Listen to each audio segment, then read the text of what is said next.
As welcome as it is, that assistance package will only go some of the way to helping farmers in far north Queensland recover from Cyclone Yasi.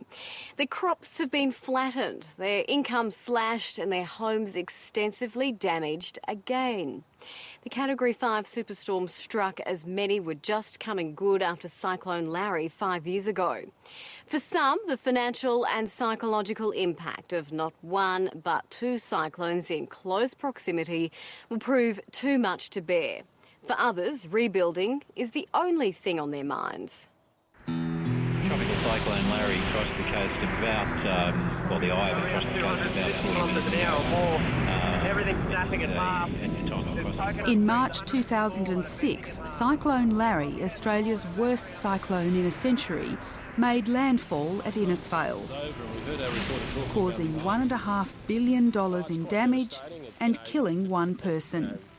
The impact on agriculture was enormous. Banana crops were wiped out, cane and exotic fruit orchards smashed. 5 years later, Cyclone Yasi hit just 50 kilometres south of Innisfail at Mission Beach. Unbelievably, many of the same farms were wrecked again. I think the first day you don't really absorb, you sort of just get hit, smacked in the face with all these visions of what's out there. So it does take a while to set in and probably still hasn't set in yet, the full enormity of it. How do you feel having to deal with this twice in 5 years? Yeah, pretty devastating. It just not just a financial loss, you look around and you've been planning and working for a few years to get back to where you need to be, and then overnight it's just smashed to the ground, You see all your good hard work, it's gone. Probably be some farmers who will fold up shop, because Larry wasn't that long ago. They're still probably heavily in debt from Larry. Does it make you reconsider whether you want to keep farming? Definitely does. Sometimes it's a hard, long road in farming.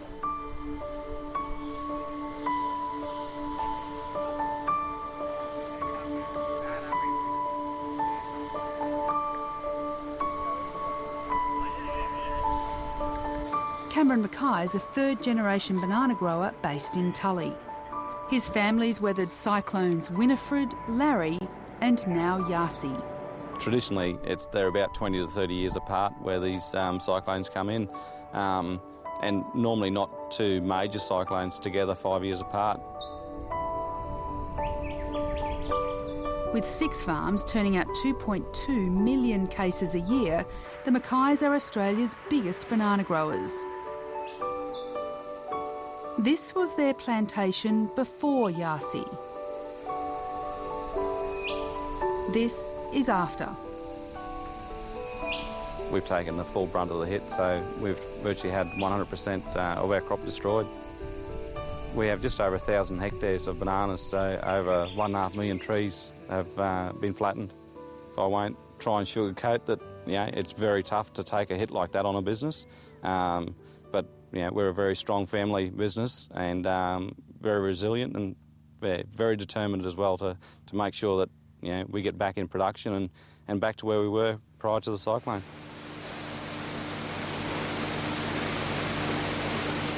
In a few weeks, the Mackays' 3 packing sheds will shut down, leaving 350 workers in limbo. Some will leave. They have been through a very traumatic event. They'll say enough's enough and they'll move on to somewhere else, but we're hoping to keep as many as we can, and that was very critical after Larry to keep those people at work and working. What can you get them to do? There's a heck of a mess to pick up here, so we're going to have to go around and pick up all of the bags that have gone down onto the ground. So that'll be a process over months to go through and pick them up, and we have to prepare the crop for the future. Cameron Mackay is president of the Australian Banana Growers Council. When Queensland's Minister for Primary Industries, Tim Mulheron, visited Patrick Lay's flattened banana farm at Tully, he was by the minister's side. The council had asked government to allow growers to sell bananas knocked to the ground. In a first for the industry, the request was approved. It's a great outcome for the banana growers. This will certainly assist in the economic recovery. It's great news for lovers of bananas because that'll increase the supply. The product is absolutely safe. Banana, of course, you've got to peel a banana, but it's good news all round. Yeah, well, we won't recover everything off the ground. Obviously, there's going to be stuff too damaged that won't make it. The sun's now out, so a lot of sunburnt fruit will happen. So there's a possibility of maybe about 50,000 to 100,000 cartons per week being able to get picked up off the ground roughly over the next couple of weeks.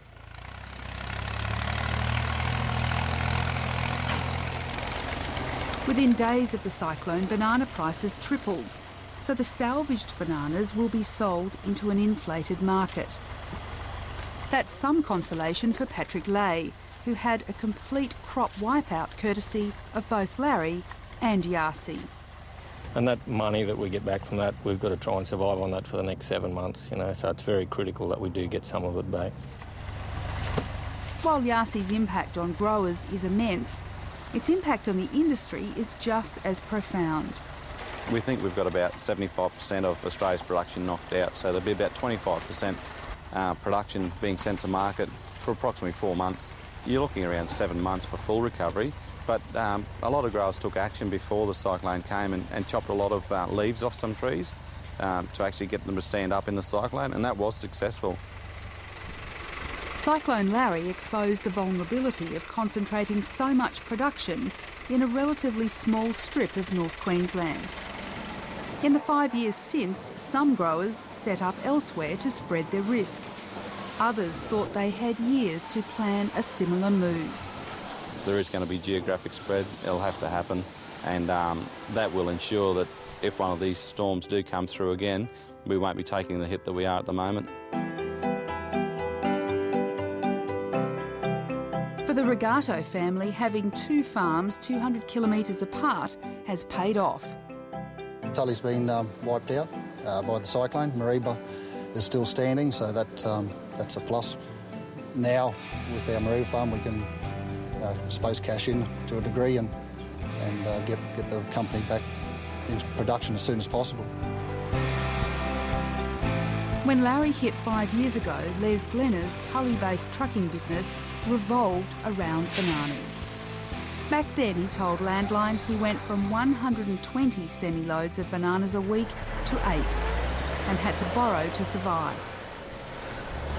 Debt-wise, we're still recovering. We're not back where we were before Larry, so 5 years later we've got the same again. It takes longer than that to pay those loans back. It's an anxious time for his staff, who've just one thing on their minds. Do you think you're going to have to let people go? We'll definitely have to probably... yeah, we don't really know yet. We'll try and keep them employed because this is their home. They're relying on us for a payroll. So what do we do, yeah. While he diversified his customer base after Larry, bananas are still the core of the business. By the end of the month, he expects to drop from 250,000 cartons a week to 30,000. Until the plantations are running at full production again, his trucks will travel south empty to pick up northbound freight opportunities. He hopes the federal government this time will match the wage subsidy it made available after Cyclone Larry. Well, I think after Larry they gave us the $400 a week per employee subsidy, which means then if we could cut their hours back, we could then sort of keep them employed. We've only got to top their wages up a small amount, but there's no way with our revenue loss now that we can keep everybody employed with no wage subsidy. Some believe low-interest loans, so helpful post-Larry, won't be the answer this time. I don't think this time, you know, there'll probably be a lot that won't qualify for the loans because there's still got that much sort of debt from Larry. Others say the only way they can keep going is to take on more debt. With Larry, we doubled our debt overnight, and we're going to have to do that again. Within a week of Yasi, Patrick Lay was losing staff. I've had 2 give me notice that they're finishing at the end of the week. You know, they just said, we don't want to do this sort of work for the next 6 months, you know, cutting up and cleaning up, and they're going to move on and find something else.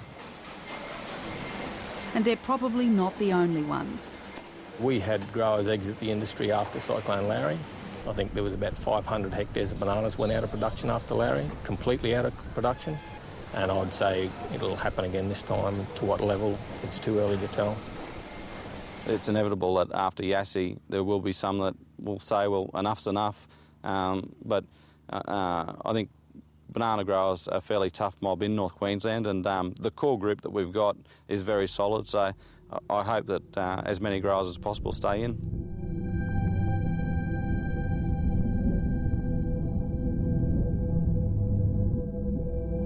Cyclone Yasi shook the resolve of even the toughest farmers.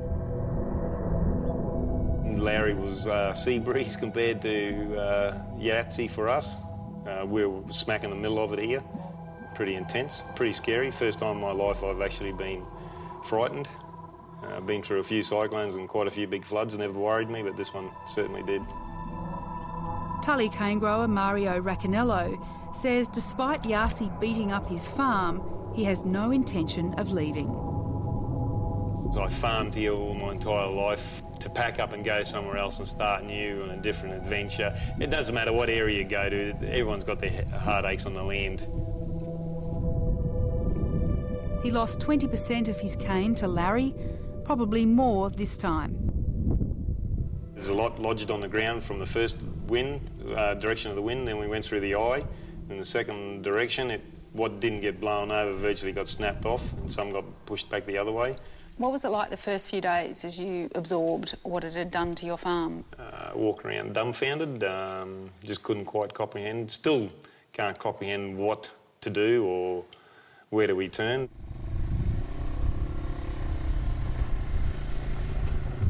Some of the cane might come good, but he won't know how much his yields are down until the June harvest. He didn't borrow after Larry, and he won't this time either. I certainly don't want to keep borrowing money to keep going on, and you end up digging a hole that you never actually climb out of, because it gets to a stage where you've got to retire, and if you've got a debt, you can't retire. So, and my long-term ambition is to try and keep the farm to pass on to the kids if they want to be farmers. Yeah, no, there's 3 resident crocs here. There's a 4 metre and 2 3 metres, plus all the babies and Landline first met Mario last year when he showed us the reef-friendly farming practices he'd adopted. He was especially proud of this natural lagoon. This was before Yasi. This is after. Just all them years of work just gone down the chute in 5 hours. He says much of the good work growers have done to keep nutrients on their farms was ruined by Yasi. There's nothing you can do about it. It's a natural disaster. There's nothing you can do all the right things and do everything, you know, by the book and do everything right, and you get a natural disaster like this, nothing's going to stop it.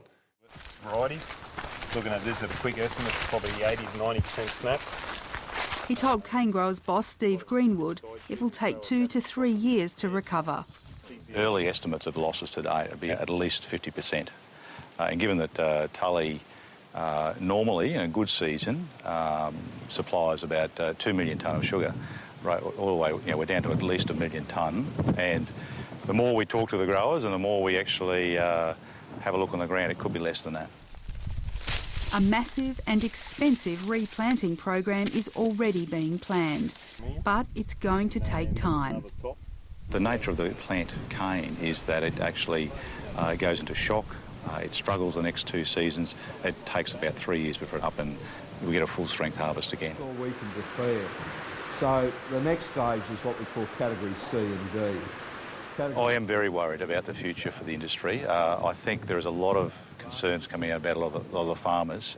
Cane growers believes that the overall future for the industry is very positive, and that's evidenced by the fact that we're seeing a lot of foreign interest in investing a lot of money in the industry. However, it's very hard to actually focus on that when you've got to deal with this short-term, very serious pain that we're dealing with at the moment.